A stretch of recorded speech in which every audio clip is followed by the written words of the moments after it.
오늘 우리에게 주신 하나님 말씀 함께 봉독하도록 하겠습니다. 마가복음 10장 46절에서 52절 말씀입니다. 마가복음 10장 46절에서 52절 말씀, 제가 가지고 있는 성경 신약 73페이지에 있습니다. 살아계신 하나님 말씀을 봉독합니다.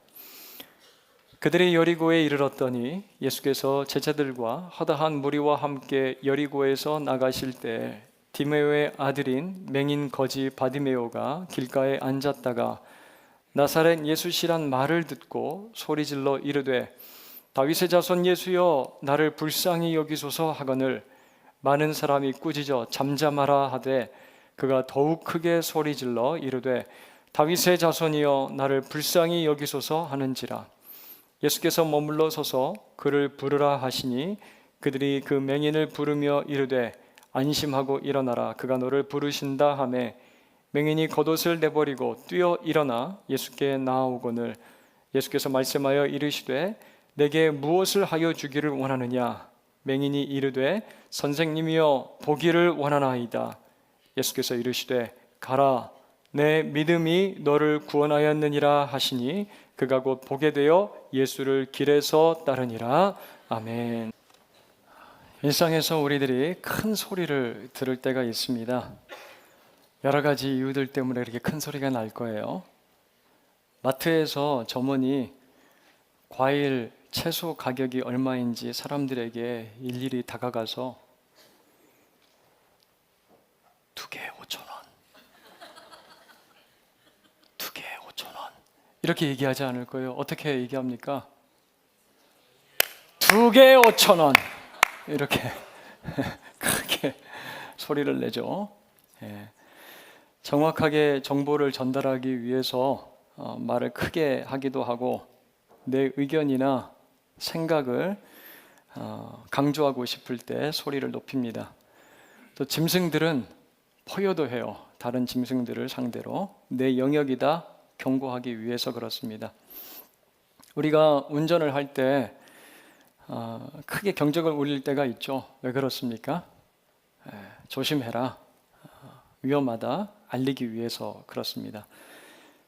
결국 소리를 이렇게 크게 내는 이유는 듣는 사람이 있기 때문에 그렇습니다. 듣는 사람이 없다면 소리를 크게 낼 필요도 없겠죠. 제가 어디서 이런 문구를 본 적이 있습니다. 아무도 없는 숲속에서 커다란 나무가 쓰러졌다. 쿵. 소리가 났겠는가? 안 났겠는가? 여러분, 큰 나무가 쓰러졌다면 분명히 굉음이 숲 전체에 울려 퍼졌을 것입니다. 하지만 그 소리를 들어주는 사람, 그리고 들을 수 있는 사람이 한 명도 없다면 아무 의미나 없는 소리일 것입니다. 이 말은 이렇게도 해석할 수 있을 거예요. 아무리 큰 소리를 내더라도 누구 한 사람 그 소리에 관심 갖지 않고 그 소리를 듣고 반응하지 않고 무시해 버린다면 아무런 변화도 일어나지 않을 것이라는 말입니다. 누군가에게 내가 여기 있음을 알리는 수단, 방법이 바로 소리입니다. 소리를 내므로 내가 여기 있다, 내 존재가 여기 있다라고 이제 알리게 되는 거죠. 제가 한 주간 주일 설교 준비를 합니다. 그리고 원고를 작성을 하고 강단에서 하나님 말씀을 해석하고 여러분들에게 가르치고 그 말씀을 선포를 해요. 그 이유는 말씀을 듣고 변화되고 반응하는 청중이 있기 때문에 그렇습니다. 만약 그런 모습이 전혀 보이지 않고 늘 허공에 외치는 소리라면 괜한 의미 없는 에너지 낭비처럼 느껴질 거예요. 오늘 읽을 말씀에서 우리는 부르짖는 한 사람의 소리를 들을 수가 있습니다. 그는 왜, 그리고 누구를 향해서 그렇게 목청을 높여서 소리를 지르고 있을까요? 함께 말씀을 살펴보면서 주님이 주시는 은혜를 나누려고 합니다. 46절은 예수님과 제자들이 여리고라는 도시로 들어가는 장면으로 시작을 하고 있어요. 이 여리고라는 도시는 여호수아가 가나안을 정복할 때 처음으로 전투를 치른 곳입니다. 하나님께서 이 여리고를 무너뜨리시고 다시 재건하지 말라고 하셨어요. 하지만 이 여리고 땅이 굉장히 비옥해서 농사가 아주 잘 되는 그런 좋은 토양이라고 합니다. 또 그 주변은 모두 광야로 척박하지만 여리고에는 오아시스가 있다 그래요. 그래서 땅을 적셔서 푸르른 곳이, 그 주위에서 유일하게 푸르른 곳이 바로 이 여리고라고 합니다. 그래서 갈릴리와 예루살렘을 오가는 여행자들이 꼭 들리게 되는 휴게소 같은 곳입니다. 그런 이유로 여리고에 다시 이렇게 도시가 형성이 된 거고요. 그곳에 예수님께서 제자들과 함께 들리고 있는 것이죠. 많은 여행객들이 오고 가는 그러한 길목인 여리고, 가난한 자들이 자리를 잡고 구걸하기에 최적의 장소였을 겁니다. 특히 오늘 본문의 배경처럼 이스라엘의 명절, 6월절 같은 때면 수많은 순례자들이 왕래했다고 그래요. 한몫 잡기 위해서 그곳에 자리를 잡고 앉아있는 많은 거린들을 보입니다. 그리고 그 사람들은 하나같이 다들 기구한 운명들을 살아온 사람들이에요. 그런데 그들 중에서도 오늘 말씀은 유독 한 사람에게 초점을 맞추고 그에게 관심을 갖고 자세히 보여줍니다. 그는 디메오의 아들 맹인 거지라고 소개가 되어 있어요. 당시 이렇게 육체의 장애를 갖고 있는 사람들은 사회적으로 가장 극빈층에 속해서 살아갈 수밖에 없었습니다. 일할 수 있는 기회가 주어진 것도 아니고, 그렇다고 정부에서 알아서 생활을 지원하는 혜택도 그들에게 주어지지 않았어요. 성경은 그래서인지 그의 이름조차 언급을 하지 않습니다. 누군지도 모르는 것 같아요. 바디메오를 그의 이름으로 알고 있는 분들이 있을 텐데, 바는 아들이라는 뜻입니다. 그래서 바디메오는 디메오의 아들이에요. 디메오의 아들이란 뜻입니다. 아마 여리고에서 디메오는 잘 알려진, 그래도 유명한 사람인가 봐요. 하지만 정작 디메오의 아들, 그의 이름은 우리가 찾아볼 수가 없습니다. 그의 이름을 우리가 발견할 수가 없어요. 바디메오라고만 불리는 그는 무명입니다. 있으나 마나한 존재처럼 보이는 거예요. 오늘도 사람들은 지나가면서 이렇게 한마디씩 했을지 모르겠습니다. 아, 디메오의 아들 오늘도 어김없이 똑같은 자리에 나왔네. 어떻게 하루도 빠짐없이 저렇게 매일 같은 자리에 나와서 저렇게 살아가는지, 그래도 참 성실하긴 해. 하지만 이 당시 종교적 편견이 있었어요. 그래서 이런 마음 아픈 이야기도 들려왔을 겁니다. 그런데 무슨 죄를 저질렀길래 저런 육체적인 장애를 가지고 참 힘들게 어렵게 저렇게 살아가나, 안쓰럽다, 이런 이야기도 들었을 겁니다.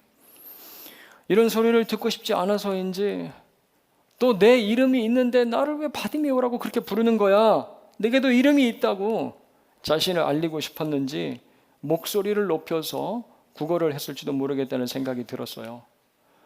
마음이 따뜻한 여리고 성 여러분, 예루살렘을 향하여 여행하시는 분들, 앞을 볼 수 없는 저에게 자비의 손길을 부탁을 드립니다. 저를 좀 불쌍히 여겨주세요. 조금이라도 저에게 도움을 주시면 감사하겠습니다. 저에게 자비를 베풀어 주세요. 저를 긍휼히 여겨주세요. 그렇게 크게 외쳤을지도 몰라요. 그런 바디메오를 바라보고 있노라면 우리에게서도 이런 모습이 보이는 것 같아요. 비록 바디메오처럼 육체적으로 앞을 볼 수 없는 그러한 장애는 우리에게 없을지는 모릅니다. 하지만 마음과 영혼이 그와 닮은 꼴로 하루하루 살아가고 있는 나의 모습 보일지도 몰라요. 누구도 날 귀하게 생각을 하지 않습니다. 나라는 존재는 있으나 마나한 것 같아요. 별 가치도 없는 것 같습니다. 이름조차 불러주지 않아요. 어이, 저기, 그렇게 나를 부르는 것 같아요. 바디메오, 이 디메오 아들이라는 소리가 듣기가 싫어요. 그런데 오직 할 수 있는 것 딱 한 가지입니다. 매일매일 나가는 그곳에 앉아서 길에서 구걸하는, 먼지를 마시면서 인생을 부지하는 것이 전부예요.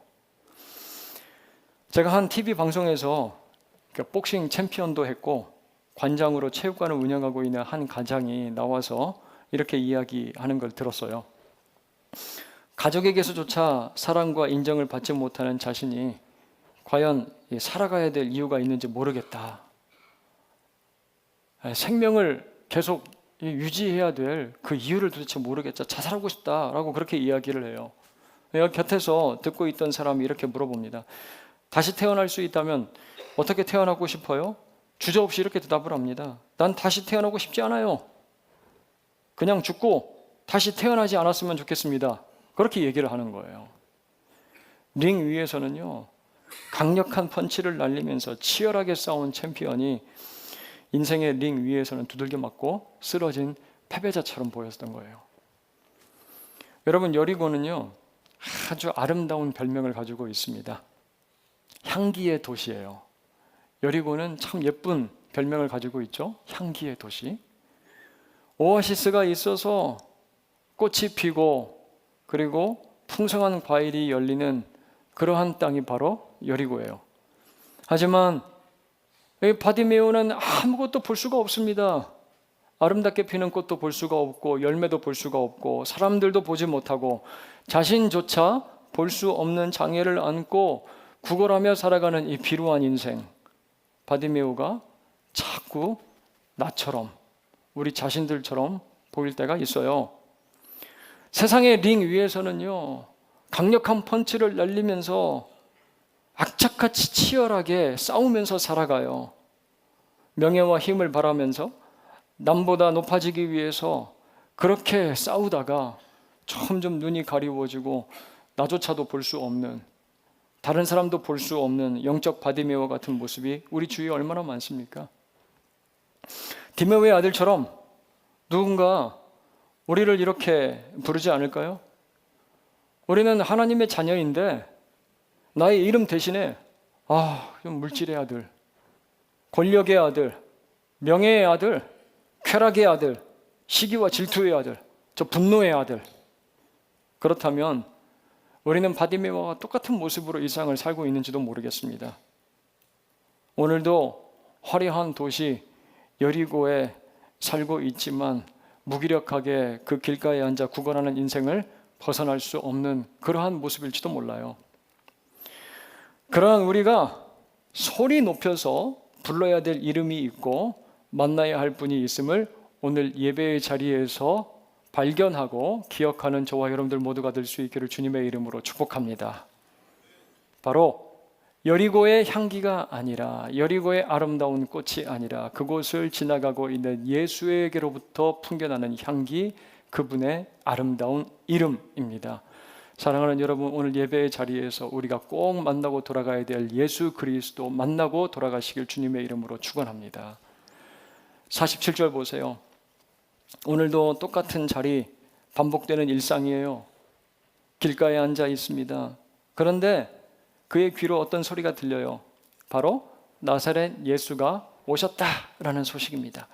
자, 그 소리를 듣자마자 한치의 머뭇거림 없이 반응하는 바디메오 어떻게 합니까? 오늘 말씀 제목이에요. 소리 질러입니다. 소리 질러. 콘서트장에 가면 가수가 소리 질러 막 이러더라고요.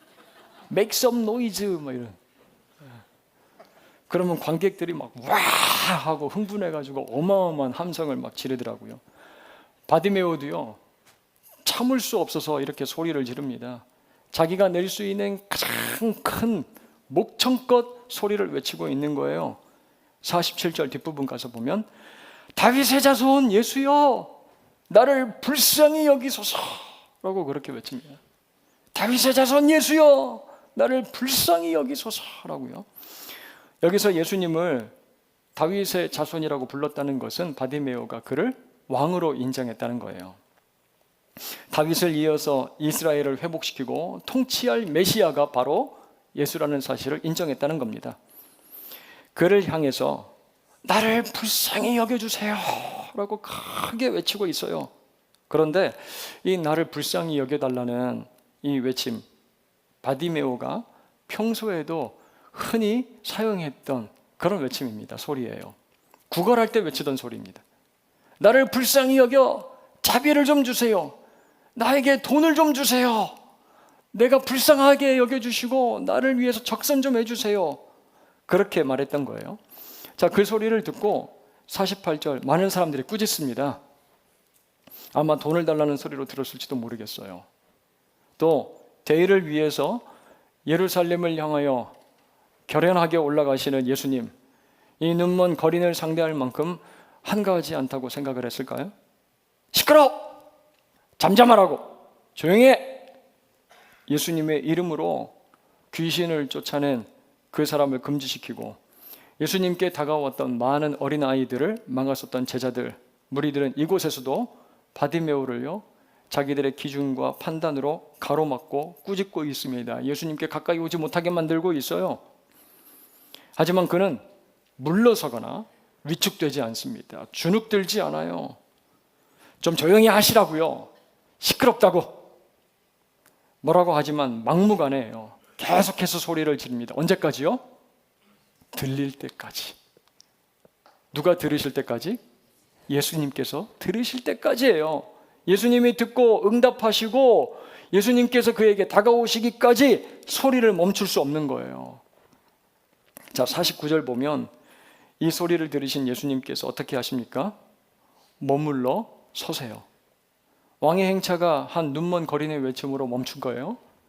세상의 권력자, 통치자의 행렬을 누군가가 가로막았다면, 멈추게 했다면 그만한 이유가 분명히 있어야 될 겁니다. 그렇지 않으면 그는 그 자리에서 바로 참수를 당할 수도 있는 거예요. 아주 위험한 일입니다. 하지만 예수님은 자기를 불쌍히 여겨달라고 크게 소리를 지르고 있는 바디메오, 그의 음성을 듣고 멈추십니다. 그리고 그를 부르라 라고 하세요. 그제서야 사람들이 이렇게 말합니다.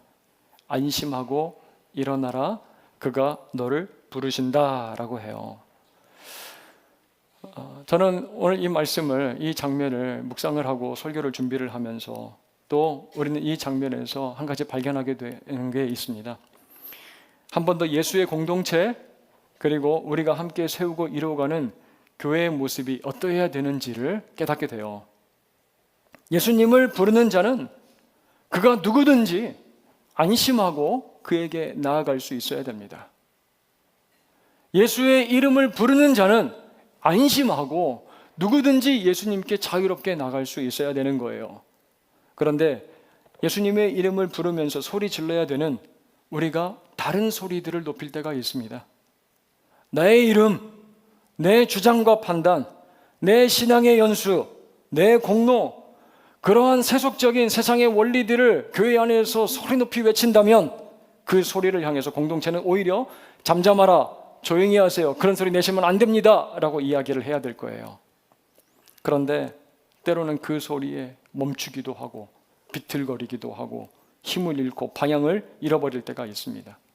오히려 예수의 이름을 부르면서 나오는 자들을 가로막고 조용히 하라고 꾸짖을 때가 있는 거예요. 여러분, 예수님께서는 자기 이름을 부르면서 간절히 찾는 자를 위해 걸음을 멈추시고 불러주세요. 예배의 자리에서 우리가 예수님의 이름을 간절히 부를 때, 어찌할 수 없는 일터에서 탄식하며 주님의 이름을 부를 때, 설거지 하다가 마음 가운데 있는 깊은 상처로 눈물을 흘리면서 주님의 이름을 부를 때, 출근하는 차 안에서 주님의 이름을 부를 때, 학교 가는 자녀들의 뒷모습을 바라보면서 주님의 이름을 부를 때, 우리 주님께서는 우리에게 이렇게 말씀을 하십니다. 멈춰 서서 우리를 향하여 이렇게 말씀을 하세요. 안심하고 일어나 내게 다가오라 라고요. 우리의 모든 일상의 자리에서 주님의 이름을 부를 때 주님의 놀라운 이 은혜를 경험하는 저와 여러분들 모두가 되기를 주님의 이름으로 축원합니다. 사랑하는 서안의 성도 여러분, 예수님께 나와 그분을 만나고 이 은혜를 경험하기를 원하십니까? 그렇다면 다른 소리가 아니라 예수의 이름을 외치시기를 바랍니다. 예수의 이름이라면요, 우리 세안교회에서는 마음껏 소리 지르셔도 됩니다. I say yeah, you say 수, yeah. 그러면 수 하시면 되는 거예요. 뭐 이렇게 하더라고요. 보니까 어디 보니까. 예수의 이름이라면 안심하고 크게 소리 지르셔도 됩니다. 다른 소리 치지 마시고요. 그리고 그 소리를 들으신 예수님께서 우리에게 하시는 안심하라, 일어나 내게 나오라, 그 음성을 듣는 우리 모두가 되길 주님의 이름으로 축원합니다. 자, 그 소리를 들은 맹인, 50절 말씀을 보세요. 맹인이 겉옷을 내버리고 뛰어 일어나 예수께 나오거늘이라고 합니다. 우리가 잘 알고 있는 히브리서 12장 1절과 2절 말씀이에요. 같이 한번 읽어보도록 하겠습니다. 읽습니다. 이러므로 우리에게 구름같이 둘러싼 허다한 증인들이 있으니 모든 무거운 것과 얽매이기 쉬운 죄를 벗어버리고 인내로서 우리 앞에 당한 경주를 하며 믿음의 주요 또 온전하게 하시는 이인 예수를 바라보자. 여기까지요. 여러분, 우리가 예수님께 시선을 맞추고 그분을 향해 달려가려면 무엇을 벗어버려야 된다고요? 모든 무거운 것과 얽매이기 쉬운 죄를 벗어버리라 말씀을 하십니다. 50절 가서도 보니까요, 내게 나오라는 예수님의 음성을 듣고 맹인은 자기가 걸쳐 입었던 겉옷을 벗어버립니다. 일어나서 예수님께로 뛰어나가요. 겉옷은요, 당시 사람들에게 중요한 재산의 일부였다고 그래요. 그거라는 맹인에게는요, 절대로 포기할 수 없는 아주 중요한 물품이었을 겁니다. 잃어버려서는 안 될 중요한 겉옷이었어요.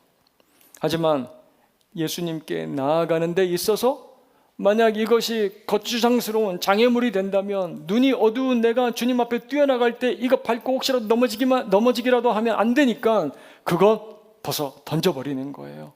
아깝지 않은 겁니다. 장애물이라면 이거 벗을 수 있는 거예요. 예수님이 부르실 때 제자들은 인생의 수고로운 그물을 버려버렸습니다. 수가성 사마리아 여인은 해결할 수 없던 수치스러운 물동이를 버렸어요. 삭개오는 탐욕으로 모은 자기의 모든 재산들을 다 팔아서 가난한 자들에게 나눠주고 예수님을 따라갑니다. 여러분, 우리들에게도 이런 버려야 되는 겉옷이 있다면, 내가 너무나도 소중하게 여기고 있지만 이것이 주님께 나아가는 데 있어서 걸림돌과 장애물이 된다면 그거 벗어버리는 여러분들 되길 간절히 소원합니다. 그게 거추장스럽고 나를 짓누르고 있는 무게라면 그거 벗어버려야 되죠. 그거 던져버리고 예수 앞으로 가볍게 나아가는, 뛰어나갈 수 있는 우리 세안의 모든 믿음의 지체들 되길 주님의 이름으로 축복합니다. 이제 예수님 앞으로 나아간 바디메오에게 뭐라고 말씀을 하세요? 51절 보니까 내게 무엇을 하여 주시기를 원하느냐 라고 물어보십니다. 와, 얼마나 좋은 질문이에요. 만약 예수님이 우리 앞에 서서 너 뭐 원해? 라고 물어보시면 얼마나 좋을까요? 예? 그런데 예수님의 이 질문 어디서 본 것 같지 않으세요? 야고보와 요한이 얼마 전에 예수님께 이렇게 이야기를 했어요. 35절, 무엇이든지 우리가 구하는 바를 우리에게 하여 주시기를 원하옵나이다. 그 요구에 대한 예수님의 답변이 36절이었습니다. 이르시되 너희에게 무엇을 하여 주기를 원하느냐. 하지만 예수님이 누구시고 예수님이 하시는 것이 무엇인지 그분의 사역을 제대로 볼 수 없었던 야고보와 요한, 주님, 우리가 주님의 잔을 마시길 원합니다. 주님의 좌우편에 올라가 앉기를 원합니다. 라고 그렇게 대답을 해요. 예수님 이곳에서도요, 야고보와 요한에게 던지신 똑같은 질문을 바디메오에게도 하고 계세요. 내게 무엇하여 주기를 원하느냐. 그때 바디메오는 이렇게 대답을 합니다. 선생님이요, 내가 보기를 원합니다. 내 눈이 열려서 당신 보기를 원합니다. 마치 예수님이 누구신지 눈 뜨고 있으면서도 볼 수 없었던 야고보와 요한이 해야 될 답을 바디메오가 하고 있는 것처럼 들려요. 딸아이 어릴 적에 비 온 후 집 근처 이제 공원에 데리고 나가면 손을 잡고 함께 이제 산책을 합니다. 걸어 다니는데 엄마, 아빠 이렇게 막 이제 부를 때가 있어요. 물이 이제 앞에 고여 있는 그 작은 웅덩이를 향해서 아무렇지 않게 이제 걷다가 저희를 막 이렇게 부르는 거예요. 왜 부르는 겁니까? 손 잡아서 그 물 웅덩이 위로 이렇게 지나가게 해달라고. 엄마 아빠가 손 붙잡아서 자기 물 웅덩이 지나가게 해줄 수 있는 능력을 가지고 있음을 알고 믿기 때문에 그렇게 부르는 거예요.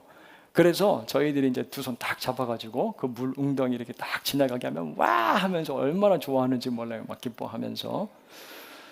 그런데 지금 무거워서 들 수가 없어요. 예. 지도 알아요.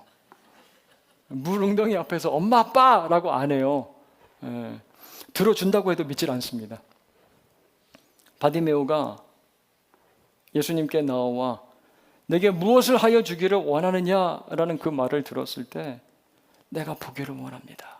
내가 보기를 원합니다 라고 대답한 것은 예수님께서 그렇게 하실 분임을 믿기 때문에 그렇게 대답을 한 거예요.